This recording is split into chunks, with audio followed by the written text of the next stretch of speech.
primary. We start with the running backs, and I'm so excited to hear your first start this week, Mike. Fantasy Live is the Travion Henderson show of record. I love him. Rank loves him. We all love him, right? Play him. Yeah. I know people are like, well, what if Ramondre Stevenson is back? I do not care. Travion Henderson, in the 3 games without Stevenson, 24 fantasy points per game. But it's not just the touchdowns. In that span, he is top 5 amongst running backs in touchdowns, rushing yards, yards after contact, and yards over expectation. Translation, he's been playing very, very well. And I think that he's played well enough to remain the RB1 even when Stevenson returns. But either way, he is in play against the Bengals, who've allowed the most rushing yards and fantasy points per game to running backs. And then another rookie, Woody Marks. Why? Because I watch the Bills closely every single week, and anyone else who does can tell you they cannot stop the run to save their lives. Our boy Laquan Jones thinks he could run a 4.6. If he does, he could go for 100 against this Bills defense. Last 2 games, Woody Marks has played 73% of the snaps, 80% of the running back carries, and he has half of the running back targets. The Bills, they are top 5 in rushing yards, touchdowns, explosive runs, and fantasy points allowed to running backs. With Davis Mills being out there, expect for them just to try to establish the run as much as they can. Yeah, I was expecting the Bucs to come out and throw a whole bunch. They were pounding the rock exclusively almost in the first half. Let's go to the bench, though. Who are we sitting? A little bit of a spicy call this week. I think you sit Javonte Williams. And partly because, look, he is still playing very well, but he has slowed down a bit as of late, fewer than 11 fantasy points. You see right there, 12.5 in his last 5 games compared to 21 in the first 5. But this is also about the matchup. The Eagles have allowed the second fewest rushing yards to running backs since week 7. While he had success against them in week 1, this is not the same Eagles defense. Jalen Carter, I should say, is likely going to actually play in this game. They've added a lot of pieces. They have been one of the best defenses in general, especially against the run in the last month. Because of that, I think if you look, not a must sit, you don't sit him for anybody, but if you have another option, I think you take it and you get away from Javonte. Yeah. Lions, do you have a Lion that you're starting at wide receiver? I don't. He's a professional, everybody. Jameson Williams, because all he needed to break out was for Dan Campbell to start calling the plays.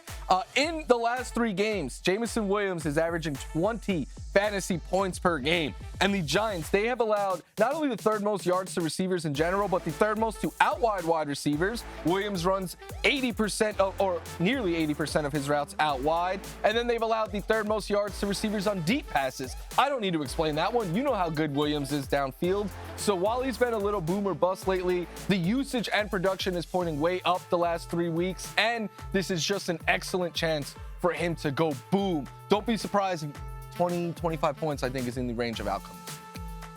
And then I'm also playing Tetairoa McMillan against the 49ers. Look, I doubted him last week. My bad, everyone. That was a huge swing and a miss. But I'm hoping that last week is the start of a late season breakout. And what I think needs more talking about, last week he had a season high 4 targets from the slot. The 49ers have allowed the 3rd most yards to slot receivers, 3rd most yards to receivers in general. So in a game where the Panthers could be in catch-up mode, I think it is a great opportunity for McMillan to stay hot and really build on this, what could be a late season breakout. Yeah, people accept the apology, but you're gonna have some misses sometimes in the starts and sits. Because that was like an Adam Dunn type swing and miss. Well, he's swinging for the fences. And it looks like in your wide receiver sit, you're also swinging for the fences again. Yeah, a little bit of a spicy one here, but I think Michael Pittman Jr. is someone, a lot like Javonte Williams, not a must sit, but if you have the capability, if you have another receiver on your bench that you feel good about,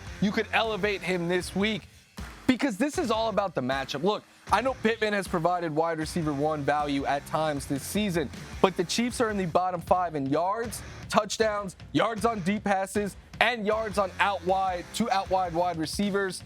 The Colts, they are not afraid to, 1, just run the ball a lot, and 2, to go to their secondary options like Tyler Warren, who I think has a huge game this week. They could get Josh Downs going in the slot.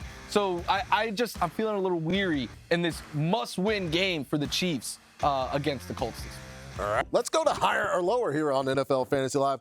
Everyone on higher or lower this week is a guy who might be available to you. Either he's on someone's bench, on your bench, or he's on the waiver wire. And let's get started with a quarterback in Joe Flacco taking on the New England Patriots. Higher or lower, Mike, than 14.3 fantasy? Oh, we're going higher here. Like, I know last week was a disappointment, but that's partly because it was a divisional game against a team that had already seen him.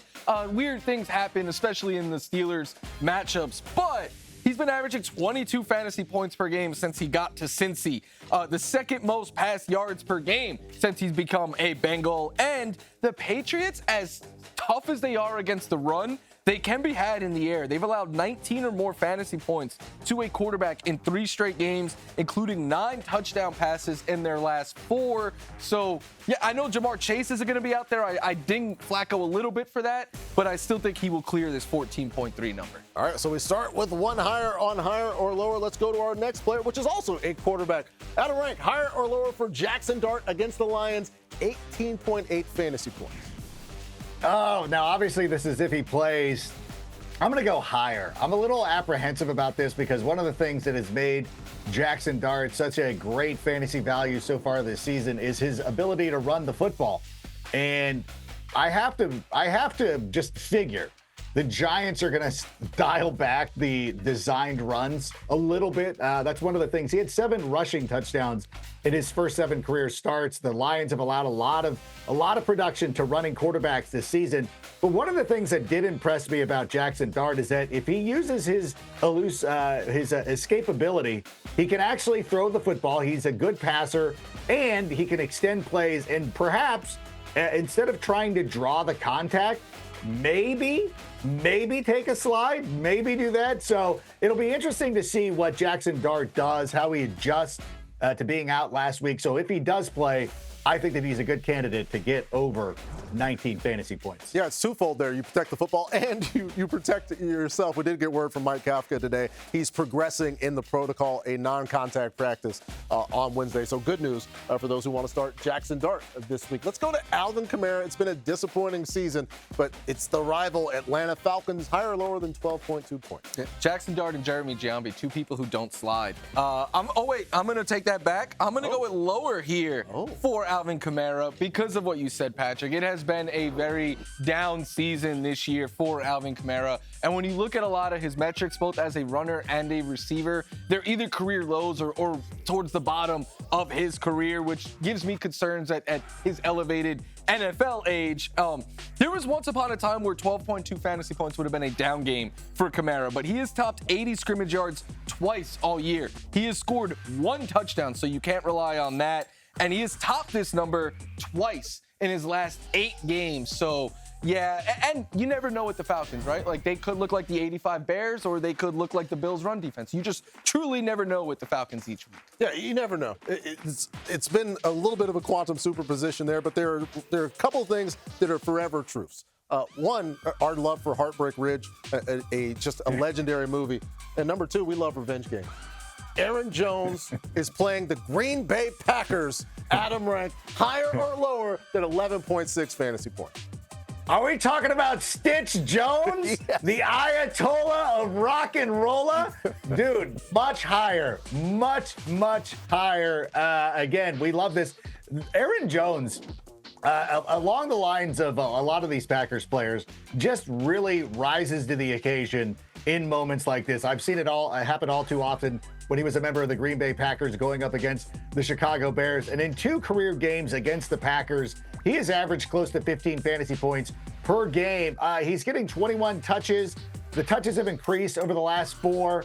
The Packers have allowed 5 rushing touchdowns in their last 3 games. This is really like one of the things, like perhaps they're missing Kenny Clark at this instance, but I really truly believe that Aaron Jones is going to go out there and have a big game for the Minnesota Vikings this week at Green Bay and a homecoming for him. Yeah, he's actually been playing pretty well. Probably one of the better parts of the offense considering the way things are going in Minnesota. Let's go elsewhere in the division. Mike, Rome Odunze, a big game for the Bears taking on the the Pittsburgh Steelers higher or lower than 11.8? Look, Undertaker was roaming these halls today. If I say lower here, Rank might hit me with the pile driver. So I'm going to say higher for Rome Odunze, who I have as a start in Stardom Situm this week because I just love the matchup. I know it's been an up and down year for Rome. Over 15 fantasy points, 6 different times, under 7 in all of his other games. But this has the making of being a big week. The Steelers have allowed the second most yards to wide receivers, and they have struggled even worse in recent weeks. They really struggle against out wide receivers and on the deep ball as well. All ways that Rome Odunze, we know he can and has been winning this year. He is their wide receiver 1, clear cut, I would say. And this is a prime matchup for all wide receivers. So you give him that volume, I think he eats this week. All right, those are the players everybody went to get off of the waiver wire this week. And here in our league, in the NFL Fantasy Live League, we play with a gentleman loosely defined, Steve from accounting, who steals all the players that we want. So we have to go to the leftovers, and let's get those waiver wire leftovers here on this show. Seeing as Steve took all of the guys we just discussed, where do we go, Mike? So this past weekend, right, I went to a friend's party, and Steve, somehow mutual friends, so he was there, and the host was nice enough to supply drinks for the whole party. So I went through his fridge, and I was like, you only bought tangerine flavored? And he was like, no, it was a variety pack. All the good flavors must have went.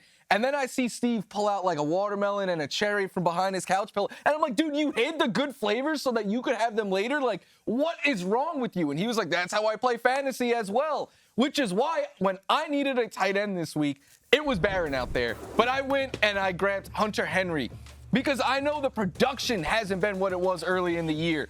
But he gets the Bengals this week, and that's all we care about when you're looking to stream tight ends. The Bengals, they've allowed the most yards, touchdowns, and fantasy points per game to tight ends. And for those who do care about recent performances, 6 or more targets in 2 of the last 3 games for Hunter Henry. He topped 8 fantasy points in those 2 as well. But again, we chase whichever tight end is playing the Bengals that week, and this week the lucky winner is Hunter Henry.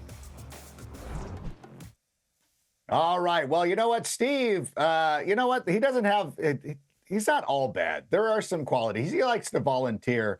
The only thing is he's been volunteering as an AYSO official over the last couple of weeks. And I think that Steve is getting it into his head that he is going to end up being an official in the Premier League with the way that he talks to some of the parents, the way he peacocks up and down the field, trying to listen. We're just sitting here trying to watch our kids play soccer. We're not here to watch some referee running around in his yellow jersey and his tight shorts, barking at grandmothers. Like, that's not what we need. Just let the kids play, Steve. They just want to go out there and play soccer. They're not interested in your career aspirations or anything like that. You can let it go. Listen, the World Cup is not calling. You are not going to be officiating next summer. I'm sorry to break it to you right here, but let's talk about Josh Downs, who's going up against sorry, that got a little long-winded.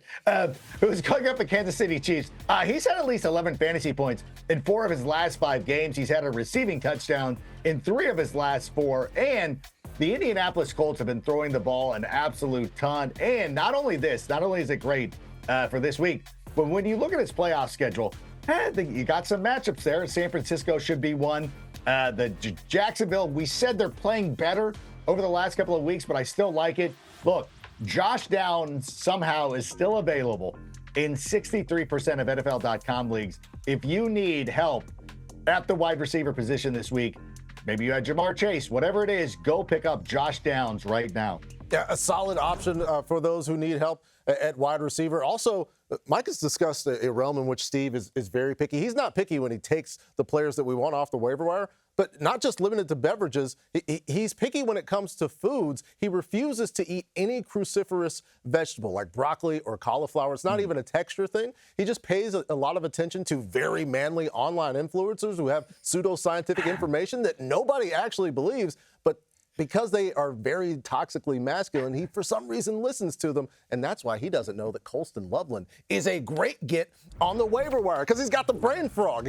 Brain frog and the brain fog. The brain frog's name is Hello, Larry. my baby. Yeah, Larry lives in Steve's head, and he tells him, eat your vegetables, but he doesn't listen to him because he's a frog that lives in Steve's brain. Colston Loveland is at 71 yards per game. in his last 3 games. And the Pittsburgh Steelers have allowed the 6th most fantasy points per game to tight ends this season. 27 receptions to tight ends in the last 4 weeks, and he's available in 54% of NFL.com leagues. So beat your own version of Steve and go get Holston Lovely.